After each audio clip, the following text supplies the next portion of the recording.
We on record now, so let's go ahead and let's get started, gentlemen. First off, welcome to the Julian Talks conference call where we motivate, educate, and escalate together. I'm your host, Julian Garcia, along with my co-host, Azeez and Mike Towns. This conference call is a part of a series of calls that we have on a bi-weekly on Sundays at 8:30 p.m. Eastern Standard Time. That goes for everyone who's on the Pacific Coast, Toyo being an hour behind us, stuff like that. Our purpose for these calls is to demonstrate and educate to individuals about financial growth, business, and for your general entertainment. So we got a special thing going on tonight. I got my co-host who's going to take the floor. And, of course, I love to see that. You guys are definitely was a help because I was honestly stumped on what – it's just so much going on and so much going through my head that I was honestly stumped about what I wanted to talk about during this call. But you guys, you know, took the reins and ran with it, so I love that. So the first topic, we're going to let Toyo take the floor since the first two topics was his. And he wanted to discuss a little bit, you know, of course, with the times going on right now, everyone's financial situation is so uncertain. Man, you know what? It blew my mind when I was pulling out of Walmart today, picking up groceries, and I rode past that Miller's Ale House that they just put in on Morris Road, and it's gone already. Fast, right? And then you know what? And that's why I said the first two topics was perfect. With what Toyo was saying. Should we build during Corona or take it easy? So right. Toyo, I'm gonna let you elaborate on that and take the floor. For sure, yeah. All those listening, thanks for tuning in. So basically, why I wanted to discuss this is because it's not so often we have the opportunity, and I know the coronavirus obviously is a devastating thing with all the deaths and infections going across the world, but you know, not to sound too cliche and corny, there is a silver lining to most of these issues, right? You want to take advantage of it when you can. So basically why I wanted to discuss this is because there have been other crises that we have gone through in our lifetime, maybe not as devastating as the one we're currently going through, but one of them was the 2008 financial crisis. And, you know, what came as a result of that in a positive way were some of the companies that we, for the most part, use today, like Airbnb. I think Uber came out of that crisis as well. So why I say, you know, if you're resting or you're building during this crisis, I'm really saying is, are you just like being down, or are you trying to turn a negative situation to more of a positive situation by building and improving on your skill sets that will then provide, you know, for the rest of, one second, I have to mute this message thread. The group chat is blowing me up. No problem, take your time, bro. So basically, right, you know, you want to take advantage of this time to become a better writer, if you're a writer, become a better singer, become a better artist in general.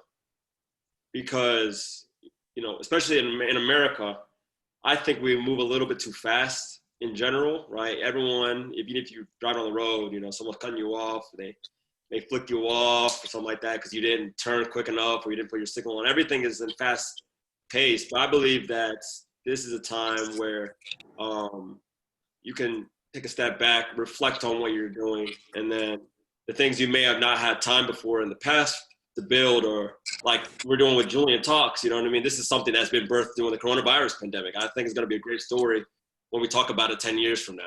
Like, oh man, you remember in 2020 when we started to do these talks bi-weekly, and look where it's at now.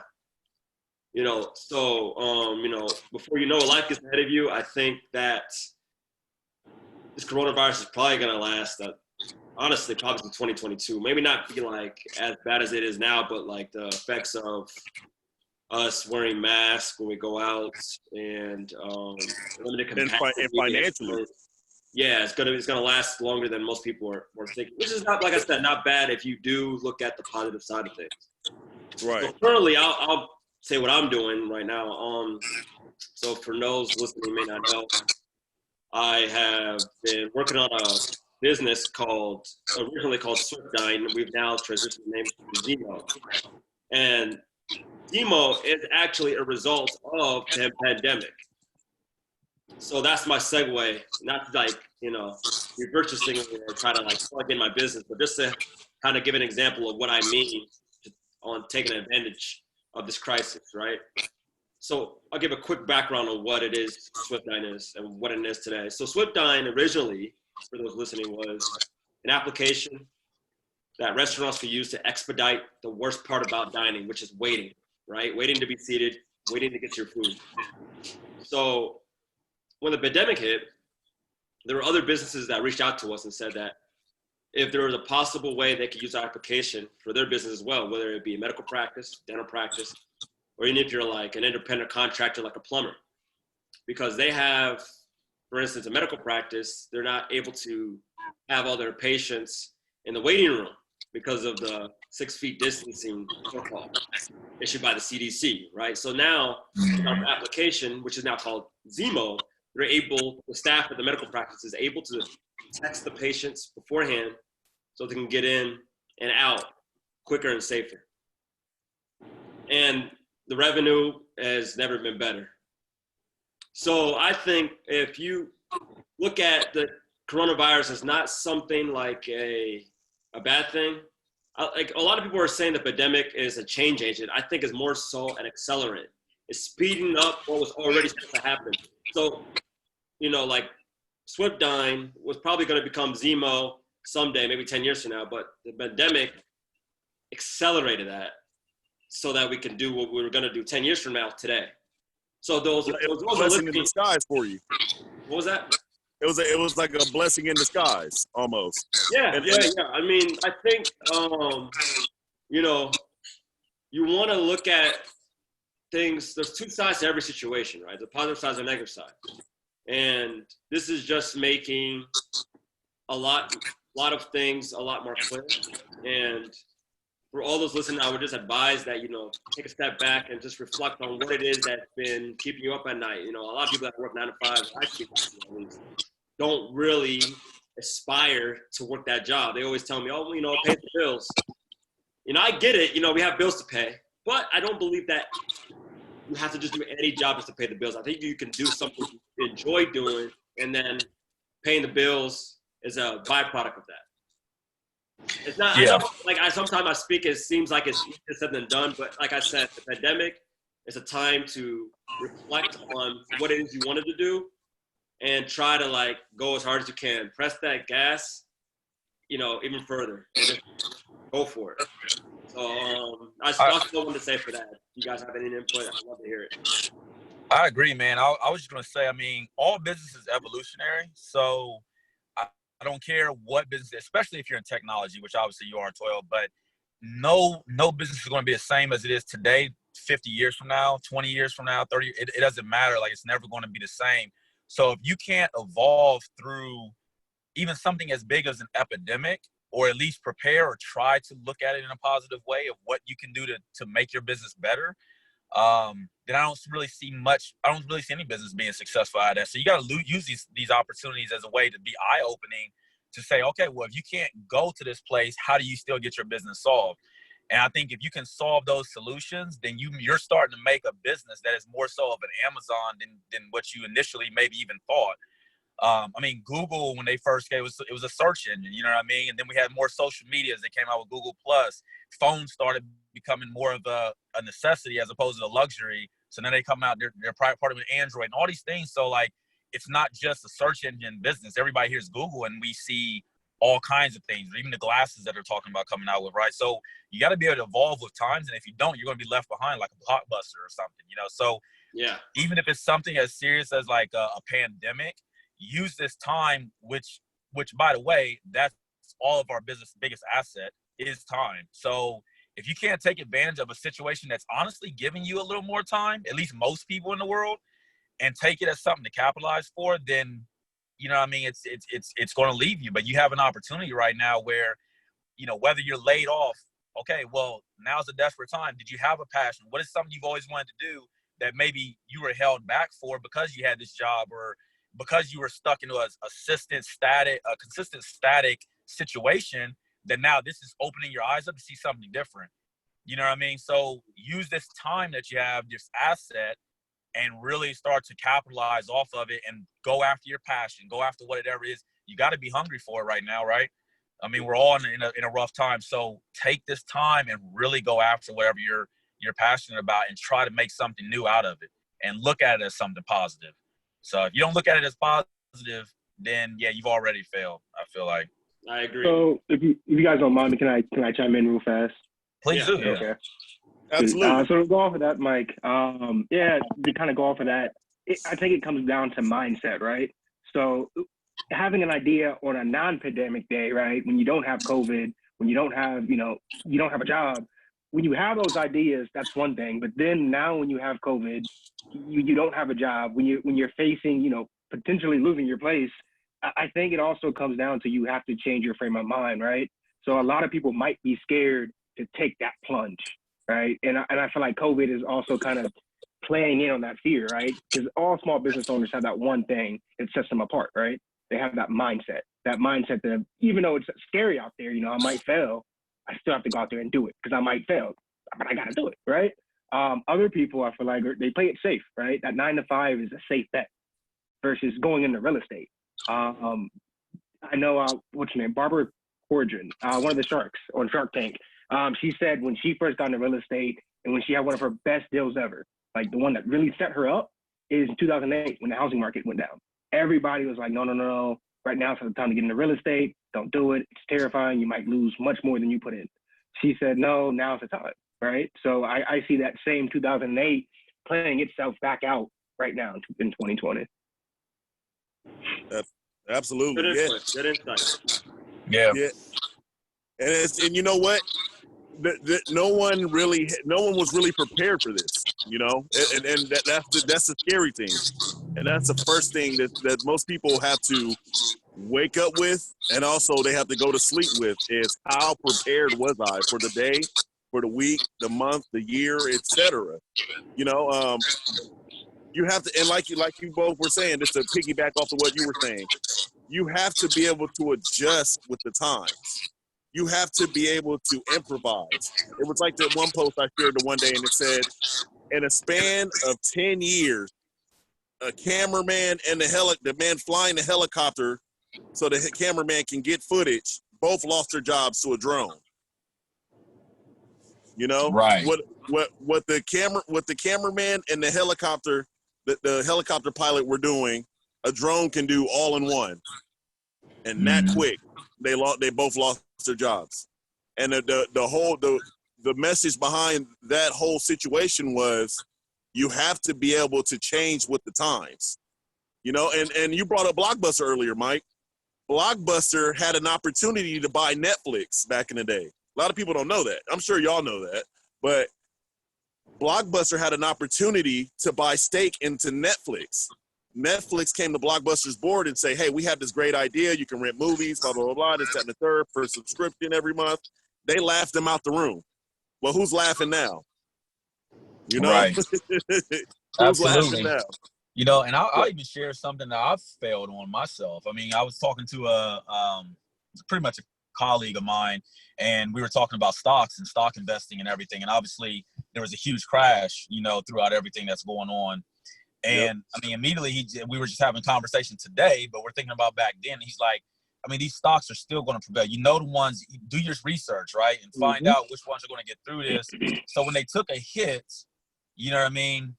You got to always buy low and sell high, right? I mean, that's the rule of the game. So, he was able to capitalize off of that. But I'll be honest with you, I was one of the people that was still focused on, we got COVID. I'm looking at all the news, all this negative things. But while I'm doing that, at the same time, a few months ago, he was actually looking at stocks. How can I capitalize out of this?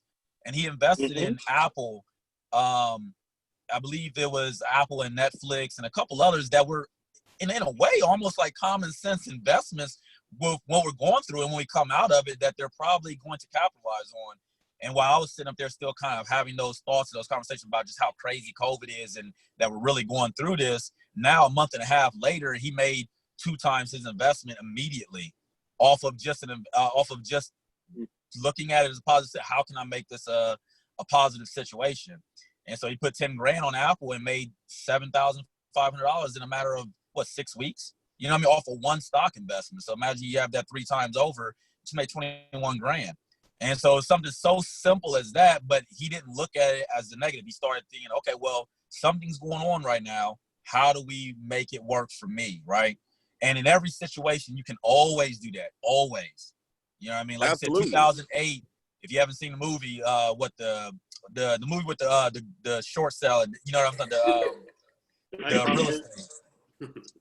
So, like, but they ended up betting against the market and said that they think it was going to overturn, right? And so they did that, and now look at them. You know what I mean? So it's just looking at opportunity and looking at it in a positive way. Like you said, mindset is key. Absolutely, absolutely. And it all goes, like I said, it all goes back to you got to be able to adjust with the times because you're going to get left behind if not. You know? Right. For sure.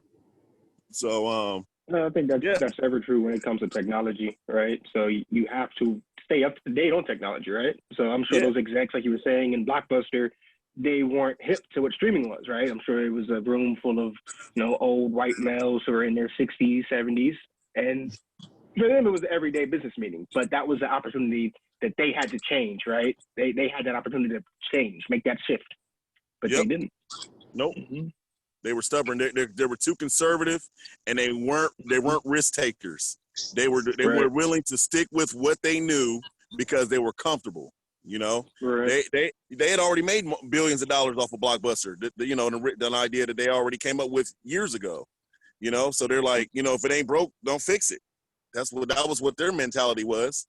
And so, as Blockbuster started going away, and as Netflix started, going on the rise, I'm sure they probably looked back at themselves like, man, maybe we should have, thought about that opportunity a little bit more. So I mean, another example, actually, sorry to cut you off, Julian, is you're all right. With Napster, right? I don't know if you guys are familiar with I remember Napster. Sean Parker created that, and then he had a whole bunch of lawsuits coming his way. But then Steve Jobs looked at it and was like, let's flip this, capitalize on it.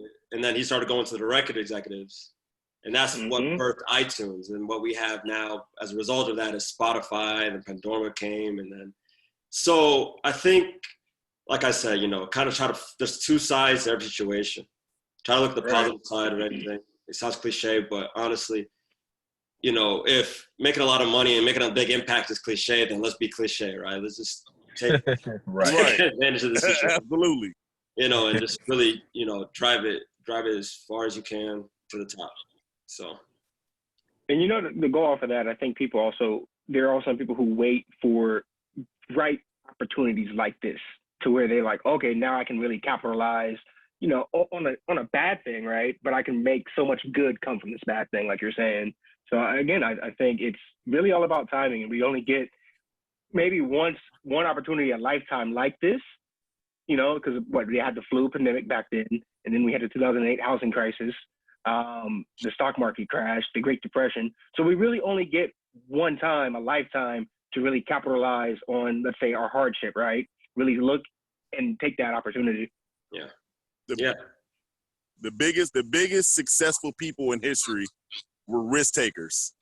They were the ones that were willing to jump out there on this free for all and to see where they landed, and that they're where they are nowadays because of the risks that they took. Had they not taken those risks, they might still just be, working at 9 to 5, doing something that they're not happy with. Because what's the old saying? What's what they say? If you do what you are truly happy doing, you're never truly working. You're never working. Right. I agree. Yep. And, and a lot of people are scared to pay it forward. And that's what we're going to roll into this second topic Toyo came up with as well. It's paying it. The story of Eddie Griffin bringing Master P and Mystical on stage back before they were even, No Limit were even the big thing. Before they were multi-platinum selling artists, he brought them on stage and took a chance on them. And later on, Master P came back and paid it, and paid him back for giving him that opportunity and said, I'm going to give you $1 million, for an acting gig. So that's another thing too, paying it forward, you know. Yeah.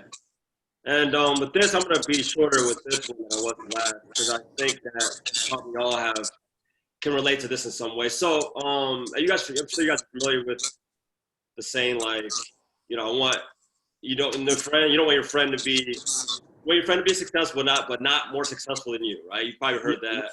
Right. So, you know, I think that applies to a lot of things we do. But like you said, Julian, Master P, and Eddie Griffin.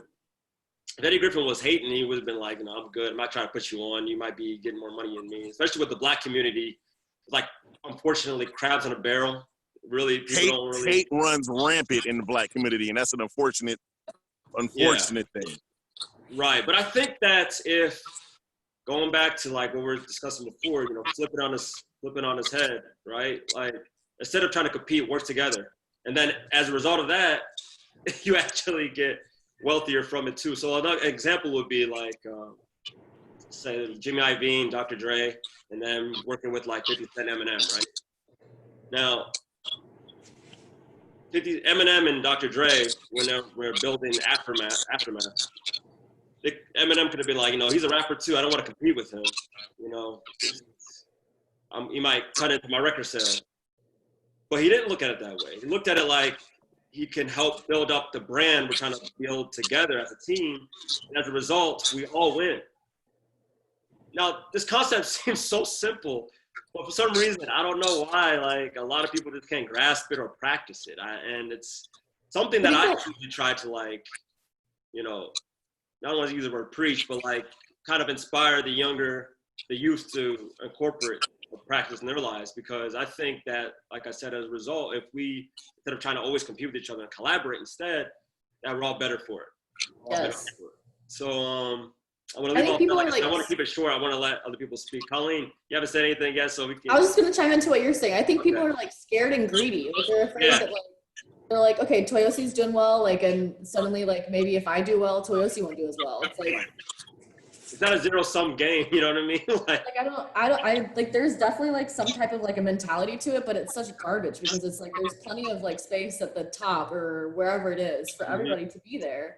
Yeah. And everyone's providing like some sort of like value to the situation. So it's like, I don't know, I see that like in my everyday where people are like, they like keep people down in a sense, you know what I mean? Like so-and-so shouldn't rise up here because there's not enough space or whatever. And it's like, I don't know, it's like such garbage. Like, aren't we all just bringing the next people into the roles? Like, you'll go on to your next position or whatever, and you need to bring other people up too. Like, it's all about bringing the next whoever generation or people into the next spot, into your spot, your old spot. Yeah.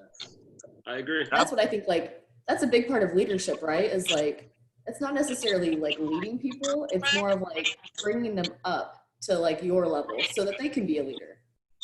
Yeah, because being a leader, we all know that a true leader isn't giving and directing orders. Being a true leader is showing that you're willing to get in the field and do the work with them. Exactly. To making others better. And providing the leadership so that somebody else can come into your position and you move on to whatever's next for you. Exactly. I like that for sure. And you know what? A lot of people are scared to take a leadership role or take even ownership in their own lives because they feel like it's a big responsibility, you know, and that's why you have so many people, you know, most people that are doing, that's why they call, you know, the wealthy people the 1%ers, because those are the people who are willing to step out of their comfort zone and not just be an average 9-to-5 person every day. You know, they were willing to take ownership of their lives and say, well, I don't know about you guys, but I'm not doing that because I'm not comfortable. A, I'm not comfortable doing that, or B, I don't want to do that. And I feel like I have more purpose in my life than following what the rest of you guys are doing, you know? So I'm gonna go over here and create my own lane, and I'll see you guys on the other side, and we'll see who's more happier. Yeah. Mm-hmm. You know? Well, it's that, or it's like, I think maybe people are also like afraid to like make mistakes, but like leaders make mistakes. That's part of being leaders, like demonstrating like, hey, I screwed that up, but I'm like, I recover well, I adapt, and I like, I don't know, handled it honestly, and I move on. Yeah, absolutely. I think it's also too a little bit of I don't know if you guys have heard the classic poem. It's like, and not to get too deep, but it's like our deepest fear is not that we're inadequate, it's that we're powerful beyond measure. I think a lot of people really struggle with that. And I think it's, it's like you think, okay, I have this idea, but who am I to be like a Steve Jobs, or who am I to be, I feel like I can sing, who am I to be Beyonce, or whatever it's going to be, Jay-Z. You know what I mean? You think I shouldn't be that. I'm not good enough to be that. So it's almost like you tell yourself, it's like you're hiding from that. Or if you ever seen people, I know some people that have successful ideas, or they've started something, and then they get in a moment where, okay, a big contract comes up. This could really be a life-changing situation. This could put me in a whole different tax bracket, whatever it's going to be, right? And then now they're like, oh, I don't know if I can do it, though. And you see people that are getting those situations, and you're right there, but now it's like they want to take a step back when it's really there and right in front of you. And it's because it's like sometimes we look at ourselves and say we aren't supposed to be that person. It's like, it's that mindset again. We got to continue to change that, because it's like that, like it's like imposter syndrome, right? Like, exactly. I'm not smart enough for this role, or like I'm not like qualified enough for this position, or I don't know how to do this thing. Right. And I think sometimes, just to piggyback a little bit off what Toyle kind of said, especially in the Black community, I feel like sometimes they get that mindset, or it's almost the atmosphere and everything you see in it is telling you that. And then it's like, so, well, now you already feel that, and you see somebody else that wants something different. And then you got the kind of, like you said, the haters, or those there in the world that are like, well, I don't want this person to actually do what I feel like I could do, but I don't want to, I'm too scared to do it. So you want to hold back those other people too. And then it's like, well, now no one's building, as opposed to, okay, I'm scared. We're scared together, but let's try it. Let's do it together. You know what I mean? And like you said, that camaraderie can really change the entire atmosphere of anybody's life, really. Yes. Yeah. And like that camaraderie is like, it's driven like by the leadership, right? It's like someone saying, hey, Toyosi, it's okay to make a mistake. Like, it doesn't matter. I made mistakes too. Like, it's like leading by the example. It's like, I like mess up, and like, no one's perfect. And like, whatever role you're stepping into next, whoever did it before you, there's no way they did it perfectly, or like, well, or like at first, at least, you know what I mean? It's like, everyone is new at some point. Right. Yeah. And You gotta be prepared to fail. Exactly. This you have to past fail 4 years, well. Yes. Yeah. Yes. Mm-hmm.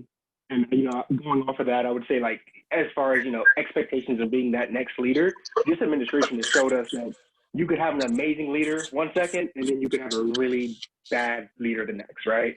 So it's ultimately, how do you fit into that position, right? So, and I think, like you said, imposter syndrome is serious, right? So I know a lot of people who are 10 times smarter than me, but they don't feel like they belong in the position that they are in, right? I've never personally felt that. I've never felt imposter syndrome. So I want to ask you guys, how do you overcome that? Oh, well, I guess okay. Personally, I feel imposter syndrome like every so other many day. people ready to jump. It's so funny. Like, where do I start? Right. Because there's there's so many obstacles that people face on a day-to-day basis, especially when you want to take that next step and be a leader. I think a lot. It takes experience, first off, and it takes like you being self-motivated. Because if you're not self-motivated, you might as well throw all that out the window. Because nothing is going to prepare you more than going in with a motivated mindset. Because if you go in there, you can learn everything else, but do you have it in your head to be able to be like, you know what, I'm going to make mistakes, but that's only going to make me better and make me learn more along the way. Yes. So, how about you, Colleen? What do you do? What do you do when you face those obstacles that make you feel like you can't? Like when I feel like imposter syndrome or something. Like every other day in my job. Got the spot. I don't know. I just honestly I try to I get kind of like negative in my mindset a little bit. Like, okay, I don't know what I'm doing, or like, who do I look to for the example or something? And like, I don't know, like I just try to like push the negativity back. And then honestly, I just like show up and I try to do whatever it is the best that I can. Or if I can't do it super well, then I just try to be like as nice as I can to the people that I'm like around or with. I don't know. It's just like part of it is like showing up, and like no one else knows that you feel imposter syndrome, right? Unless you tell them, or like unless you're acting kind of like just, unless you're super nervous and like kind of acting a little weird or whatever. Like you don't belong, right? Yeah. Yeah, it's like kind of like a fake it till you make it thing. You just have to show up and try as hard as you can, and then you can cringe about it afterwards. Right. When in doubt, remain positive. That's Exactly. the biggest thing. When in doubt, and if you got doubts and you're not sure of something, and something's, you're kind of not sure what your next move should be, you're right. Be nice. Don't be a-hole and just, try to make everybody else feel uncomfortable because you're not comfortable. Yeah. Be open, be generous, have a positive mindset, and show the person that is experienced and that you are training with, or was willing to show you the ropes, show them that you're willing to learn. Yeah. Or just like have the humility to be like, I don't know what's happening here, or like I don't know what I'm doing, or I feel like maybe I'm not doing this well enough. I'll tell you right now, like this, my secret weapon to getting things done is literally just asking questions and acting like the person in the room. I know nothing. Just always shamelessly asking questions all the time. Like, I love to be like, I'm not sure if this is a dumb question, but I just want to ask anyway. And people they love that. They're like, oh, it's not dumb. I'm glad you asked or something. See, I'm a big believer in this. This is a dumb question, right? So my background, it's big into computers. So you don't know what you don't know until you know it, right? So I probably ask 1,001 questions a day, and then I'm able to answer those questions for somebody else. Now they know, right? So I think it also goes back to once you have that knowledge, because knowledge is power, right? No matter, you can't do anything in life if you don't have the knowledge behind it. So once you give somebody that knowledge, it's almost like that old saying, you can give a man a fish, feed him for a day, or you can give him the knowledge, teach him how to fish, and feed him for a lifetime, right? So I think it really comes back down to that. Right. Absolutely. Yeah, and you know what? I'm glad the way this is rolling too, because it also rolls into, our final question and the topic, and what Mike actually generated was, why do you want to be successful, or why do you want to be a millionaire, and what is your motivation? And I think that's a great question, because everyone who has a purpose in life and has goals that they want to reach, places that they want to go, things that they want to cross off their list, there's always a why. So have we already gone through and answered our whys? Has everyone on the call already answered their whys tonight? No. Should we? Yeah. I think Michael, so. Yeah. Michael, it was your topic. You go first. I can definitely go first, and I was going to say the same thing, Drew. I feel like that segued perfect into this question because, like whether it's imposter syndrome or you thinking that you can't do anything, I think for me, what fights that is definitely like your why factor. Like I think in all things, if you don't have a why factor, I think you'll typically not do it as good as you could. I don't care if it's a religious belief or whatever it may be. So like for me, for example, I feel like one of my biggest why factors is just a little background about my family. Like my father has multiple sclerosis. I grew up in a separated household, and I'm one of very few people in my family ever get a high school diploma, let alone graduate from college. So like going through college, even at an early age, and I was very fortunate and blessed. I actually had a full ride for Ohio State. And so throughout school, I was always competitive. I was competitive with a lot of my friends. I had very positive influences of friends that were around me that their next conversation was, hey, what college are you going to next year? And if I never thought about it, I was like, oh, I was like, well, I'm going to go there. I'm going to, and we started having those kind of conversations. So I tried to surround myself around those people. But either way, my why factor really came down to, one, an influence from my family. So my niece, my nephews, and those that were around me when 90% of our family maybe did go to jail or did do criminal activity, I wanted to be somebody that somebody could look at and say, oh, wow, you can do something different, or you don't sell drugs in order to make six figures or do what you need to do. You can do it through an education system. You can fight through, any stereotypes or anything that the system's trying to put up for you, and you can get through that. Also, my biggest walk, I would love to be one of the people to sit back and be, hey, I bought a house for my mom and my dad. Those are big why factors, just to be able to provide for other people. And so when I am coming against those situations, or I am feeling like I'm failing, I can take a second to sit back and say, well, fail forward, because why are you doing this? Well, I got to get through it, right? Because these are bigger than my failures. You know what I mean? These why factors go way beyond, okay, I failed this test, or, my business plan is falling apart. Okay, well, now you got to make an adjustment because there's other people that are relying for you. So I think the why factor is being influential for my family and really showing something different. and being able to give back to the people that gave me the opportunity to even be an influence and showing something different, because my mindset came from that upbringing that I would love to feed back to. So I think when I get down and it looks like there's no way out or so, I can look back at that and be like, hey, you got to fight through. And I think it gets me through. So I think that's a huge thing that all people need in order to try and gauge success. And I think if you are gauging your success, those are things that you should probably look at. You know, there's always gonna be more money in the world, right? So are you being successful for your why factor, or are you being successful for maybe your own selfish desires or whatever? You know, I think that why factor goes a further way. Sure. Absolutely. And you know what? And when you want to be successful, when you want to be a millionaire, when you want to go places beyond where you grew up around, and when you want to get out of the situation that you've been in your whole life, there's so many whys that you can answer. You know, when a person who truly is motivated, there's so many whys that they can answer. Why do you want, because of this, because of that, because of this, because of that?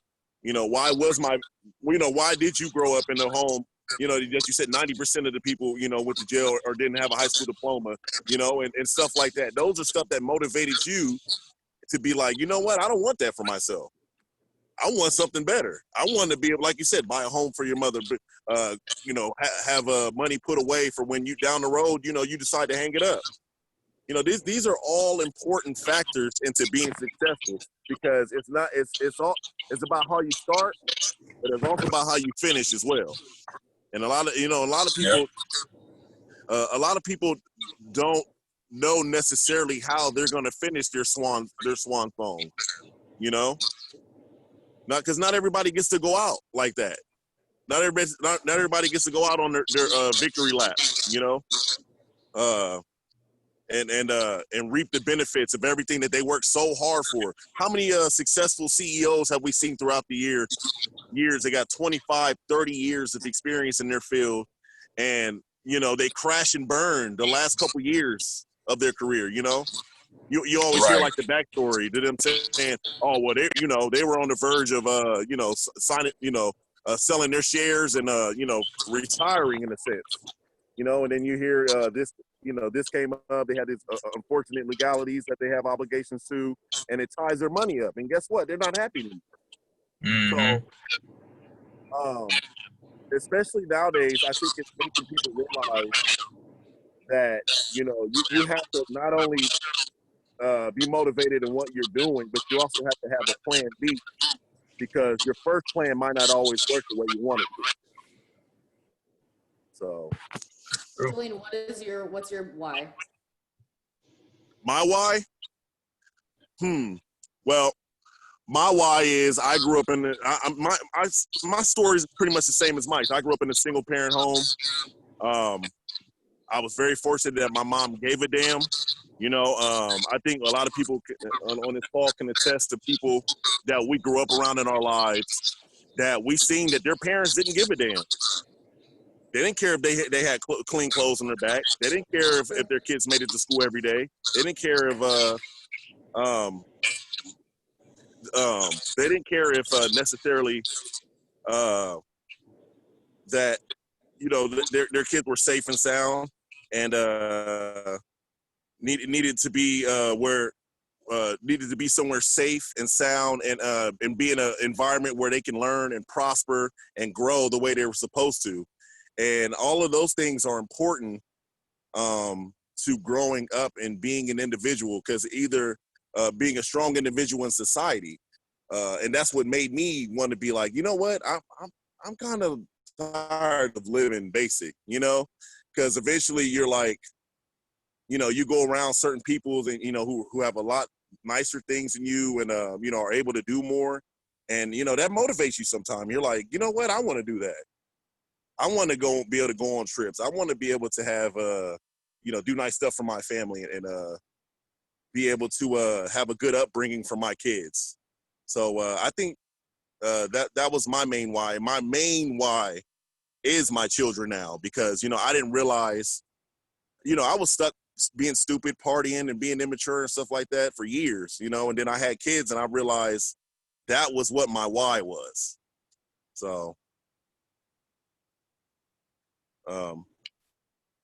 nice. yeah, I mean, That's pretty much everything. That's about the general answer that I usually give is, the people around me who motivate me the most, because I'm not going to have anyone around me who's not going to motivate me, and make, because it's the old saying, birds of a feather flock together. So you are the company you keep. You are the people who you surround yourself with, if there's so many people that I've told about this call, and none of them, they'll look at the message and don't even say anything. I wasn't even expecting this outcome, with the people on this call, but it just shows me the people who are really willing to support you and who are really willing to go out of their circle and say, you know what, I'm gonna see what he's talking about on this call. That's a good example right there. Who's really in your corner, who's really willing to show you support. And the thing, the thing that sucks is too, and we go back to talking about what we deal with in the Black community. We always have those friends in the Black community who always want a discount, who always want you to give you stuff at a discounted rate, when support is giving your full support no matter what the price is. If you're willing to support, it shouldn't matter what the cost is, right? So, anytime that I bought, merchandise from Toyosi when he was doing Skillet, and it's going to continue on, or Mike with Ohio Forever, I never hit any of them up like, hey, can I get a discount? Like, that's just something like I don't believe in, Support is support no matter what the cost is. Sure. Also, I want to take this time to introduce close friends of my brother, Mike Meadows and Tobie. They haven't said anything yet, so I would love to hear their input. There are people I listen to a lot, their advice. So just to bring you up to speed, Mike, we had mentioned, and Tobie, before you guys got on the call, we were talking about paying it forward, basically kind of like how the story of Eddie Griffin, helping out Master P in the early days. And then the first one we were discussing was about coronavirus, whether you want to take the time to rest or build or both or what. You can mention your insight on those two, or you can just talk about the last topic we're discussing right now. So I just want to give you guys an opportunity to. Oh yeah, absolutely. The floor is yours, gentlemen. Mike, you have something in your mind there. It's like that. What was the first part? Something. Paying the first one was Eddie Griffin helping out Master P, basically just paying it forward to the people that you helped out. So Eddie Griffin, the story is Eddie Griffin kind of put Master P on a job, and then when Master P was on the come up, ended up giving Eddie Griffin $1 million in cash when he just ran across him in LA one day. That's just one example. Eddie Griffin, the comedian? Yeah. Oh wow, that's funny. No, right? Oh man. Paying it forward is important. I don't know everybody on the call. I know most people on the call. Paying it forward is important. I don't know. If you don't do it, coronavirus about building. Now, how Airbnb and Uber came out the 2008 financial crisis because they had an opportunity to plug in some holes and gaps in the way civilization was being run. So. Yeah, I could talk about those real quick. Yeah, paying it forward is important. It's to me it's no real successful person becomes successful without someone who paid it forward, or you stole it. So. It's just important just because community is important. And so, and that's kind of a really big thing for me in paying it forward. You asked Colleen, you asked Julian, what motivates him, or why does he do what he does? If I were to answer that question, I do what I do just for the advancement of Black people. And I say that pretty unapologetically, no matter what room I'm in. And that's, so even when I look at just paying it forward, I'm always looking, and it doesn't always have to be explicitly Black people, but that's who I more immediately identify with when I walk into any room. The next thing, coronavirus. Coronavirus right now has been a really interesting time for a lot of people. I think there's two things, right? You have people who work really, really hard all the time, nonstop, always grinding. Then you have some people who are still trying to figure out what their grind actually is. So I think like the coronavirus and like this everything that we're in today has done two things. Like for me, like the beginning part of it was actually like much needed rest that I didn't really know I had needed. Like as far as just like being able to like I haven't traveled in 6 months almost, and for anybody who knows me, like I travel easily. Like it could be every week, every other week, at least like 2 to 3 times a month. So at least a couple times a month, like 2 times a month. So yeah, it was like much needed rest. Like, you know, it's not always about like wearing yourself out super thin and always grinding, like, because the grind is pretty useless if the body is weak, if the mind is weak. So for me anyway, like the first part of it was really like being able to like recharge, just sit in the house, get bored, allow yourself to get bored. Like, you know, just sit there and not do a whole lot, think of ideas and just kind of chill. And then the second part is like working on skills, trying to get into more things, looking at stocks more, looking at real estate a little bit more, learning like, you know, for me, like I'm a filmmaker, designer and stuff like that. So for me, like trying to like watch a lot of videos from like just award-winning storytellers, and really just like trying to learn as much as possible. I do think like right now a lot of people are like, oh, if you come out of like the pandemic without like a new skill, like you wasted your time. It's you know, Right. maybe you did, maybe you didn't, maybe you just needed to rest, honestly. Right. Like maybe you really just needed to recharge, and like that will allow you to propel yourself when you get back, because we don't really realize, especially like in America, right? We're just so used to like go. Like we're like the only country really that like doesn't just like take a day off in the week to just like chill, just like kick it with your family, to just like not do anything besides like relax. You know, and a lot of people are forced to do that right now. So I think, I think those are my thoughts as far as like just the pandemic and like, you know, learning new skills and all of that. For sure. Appreciate that feedback. Tobie, do you have anything you want to add?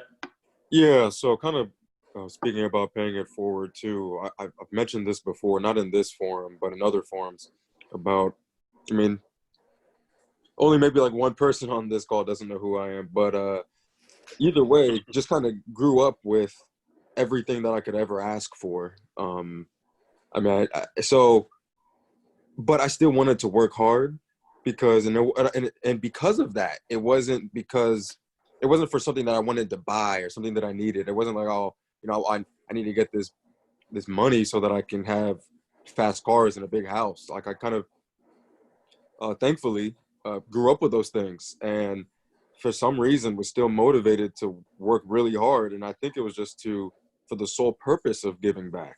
And I kind of always, you know, when I speak to God, I just ask him, you know, like, please keep me on the right path. Like continue to let me have a giving heart. So anyway, so that's kind of the reason why I even like work hard now. And because the type of giving that I want to do, it can't be done in a small way.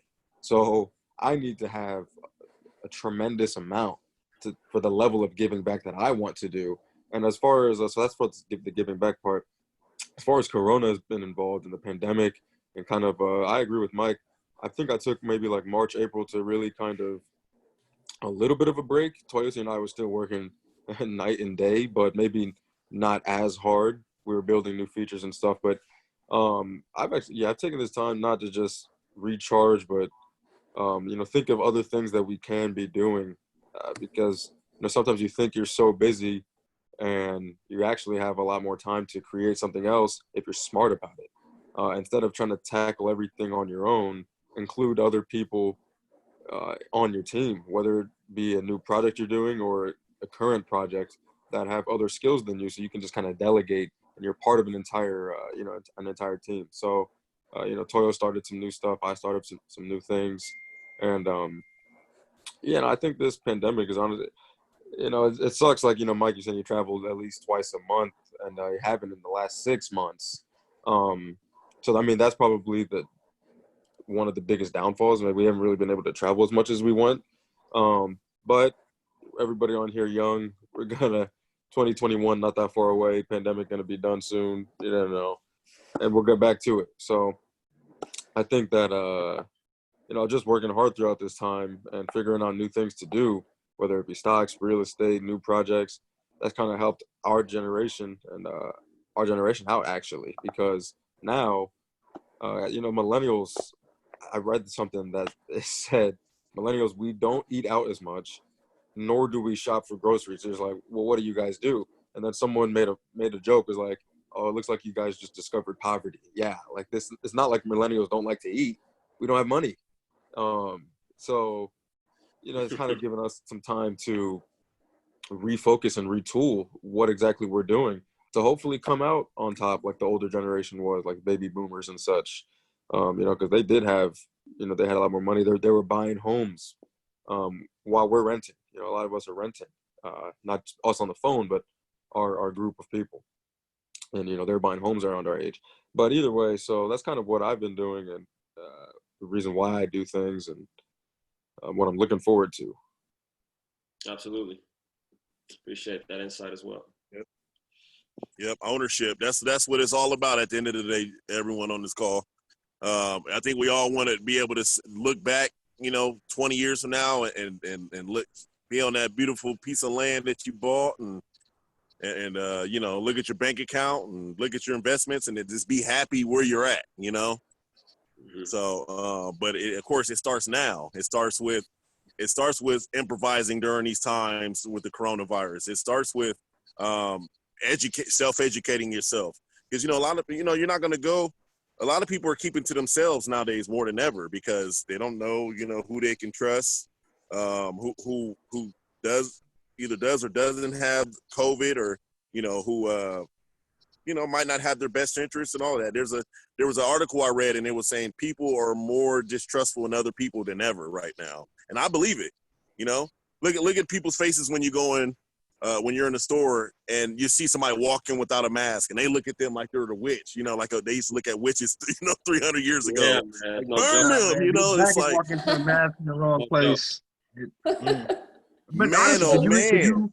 could you imagine in 2010 walking into a store with a mask on being black? Could you imagine how that would go down for you?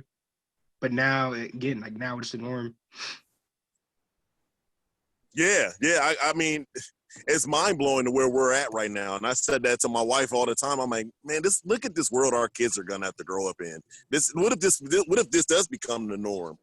We always, and generally, when you hear about a pandemic, when you've heard about pandemics in the past and throughout history, they've lasted 2-3 years, but then you look at countries like China and they get hit with one disease outbreak after another, and wearing masks in public has been something that's been normal for them. A lot of people don't realize for like the past 10-15 years. Yeah. You go to China and a lot of different provinces and stuff like that, people are wearing face coverings and stuff like that because there's this disease outbreak or that disease outbreak going on. And it's just like, man, this really put things into perspective for a lot of Americans and made us look at what other people go through in a day-to-day life and what they have been going through for years now. I will say, though, I do hope that some of the practices that I think should have already been practiced that are now being practiced today continue to be practiced. I know an example of washing your hands, simple things like hand sanitizer and not coughing in people's direction that as an adult you are surprised to see people not do. But yeah, it just seems really gross, the stuff that we were doing before this stuff. It actually does. They're exposing everything. Sharing air with people. I was always clean. I don't know what you guys are talking about. It's crazy, man. It's crazy. So I do hope that people just continue to practice their hygiene and overall in general. So. Yep, and this if this hasn't taught us anything, it's taught us that health is wealth. There's so many people that they thought they were the beacon of health, and they were in the gym religiously every day. They ate, they drink smoothies every day. They ate healthy, and then you come to find out some of the people went on a ventilator, and you're like, wow, that guy, and I've heard plenty of stories from people who have had friends or distant friends, say that, man, this guy was healthy, didn't smoke, didn't drink, didn't have any underlying issues. And, You know, he got sick one day and had to go on a ventilator. You know, so this disease more than anything, you know, while we fight for discrimination in this country, this disease doesn't discriminate, is what I'm saying. So it's hitting small businesses, it's hitting big businesses, it's hitting healthy people, unhealthy people. It's hitting all across the board. So, you know, it's good. It's best to just be prepared, no matter what you got going on in life. This have better. This and another, like I said, another thing that's taught us is this preparation. Every day, have a plan. You know, whether it's something that, you know, okay, I want to eat a little better. You know, I want to be a little bit more aware of my surroundings. Where I go, am I going to go in a big crowd of people today? Because you know what, a lot of people are looking at it like it's a hoax. But hey, people are dying from something. You know, Yeah. So what we have to realize is we can't be so naive about the world we live in nowadays, and we have to be more strong-minded. We have to come together. We have to have more calls like this and more people joining and more positivity, because the media pushes so much negativity that, you know, our minds are too. I gotta be on Twitter, if man. you listen to Gotta CNN go and on Twitter, decentralized news outlet, right there, baby. Let's go. yeah, Read the timeline and figure it out yourself. Yeah, exactly. Yes. Toyo's notorious for sharing Twitter, and I appreciate that, because there's some good A lot of people on this call stuff know on there. I'm the king of screenshot and just flooding people's messages. I do the same thing. Yeah, I don't expect editor. I just know if you see it, that's all I need to do. That's all I need from you guys. So absolutely. Yeah, man. Absolutely. Well, yeah. Well, I think it's about time we start wrapping it up. I know people got other stuff they have to do with their rest of their evenings. I appreciate everyone that's on this call. Like I said, like I keep telling people on every call, tell your mom, your dad, your sister, your brother, cousin, uncle, aunt, whoever about these calls. We would love to hear their feedback. We would love to hear stuff from their point of view. There is a Julian Talks YouTube page now. Go ahead and search Julian Talks on YouTube and click subscribe, because all these videos, all of these Zoom talks that we have will be uploaded as soon as they become available. Hopefully without the video. Something I will say, so this is the first night that I've joined these, and I will say, like, so Toyosi and Nicholas, I don't know if we heard your like why, like this specific why, but I'm assuming that like both of your whys have something to do with giving back to someone, or like reading, or like some sort of something with anyone other than yourself, right? Yeah, I actually want to mention that real quick. That's like, I think that's like the general theme here, is that like everyone is like motivated and looking to like do something for someone else, whether it be like Mike with the Black community, or Julian, your kids and your family specifically, or like whoever. It just is like something that's, I think, is really cool to kind of like, you know, unify everyone. I think that like people in general want to help other people and be there for other people and do cool stuff for other people. Yeah. And I think that's so lost right now. And like, especially these times where everyone's just kind of like out on their own, like, you know, I mean, and that's fine too. You have to like look out for yourself, and you have to be selfish sometimes, but I think it's important to remember like everyone is doing something for someone else. And I think that's really cool. And like, that's something really special to like remember your day-to-day activities and like everything that you're going through. It's not just you, it's you to help someone else, or it's you to do something for someone else to come up to be the next you, or whatever. So I would say with my why, right? Like Colleen just said, you know, giving back is definitely my why. But, you know, not to be too broad with it, I thought about who is the most vulnerable group of people that not only I can help, but that just need help. So I would say that it's the youth, right? Especially the minorities. Yeah. So I don't know if you guys have been paying attention to like how a lot of the students now, because of them having to do school online, don't even have access to internet and things of that nature. So, Julian, I think are you still in the call, Julian? You just moved. I'm still here. Your video went away. It's like, I'm still here. Okay, cool. Yeah, so with like the scale movement, you know, a lot of people on this call, probably everyone except for Nicholas, knows that scale is something that came about super random when I was in high school. Colleen was there with me. She knows about it, man. Like from the wristbands to the t-shirts to with I still have the Meadows. sweatshirt. I still have a maroon sweatshirt. You still have the sweatshirt, right? to Mike Meadows helping me get it to the malls. I mean, it was growing.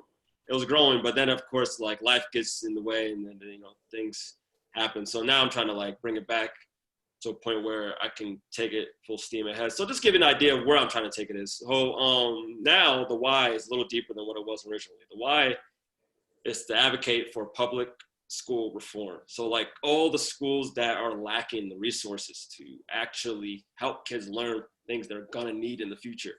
I want to see if we can use technology as a catalyst to assist with that. Yeah. So, Elon Musk, the same way he's building these cars, electric cars, he's building out an infrastructure. Now he's like, I don't know if you guys heard of the Boring Company, is literally the name of it, called the Boring Company. He's building tunnels underneath the ground. Because he said like flying cars, this is something that won't actually happen. This is in the Back to the Future too.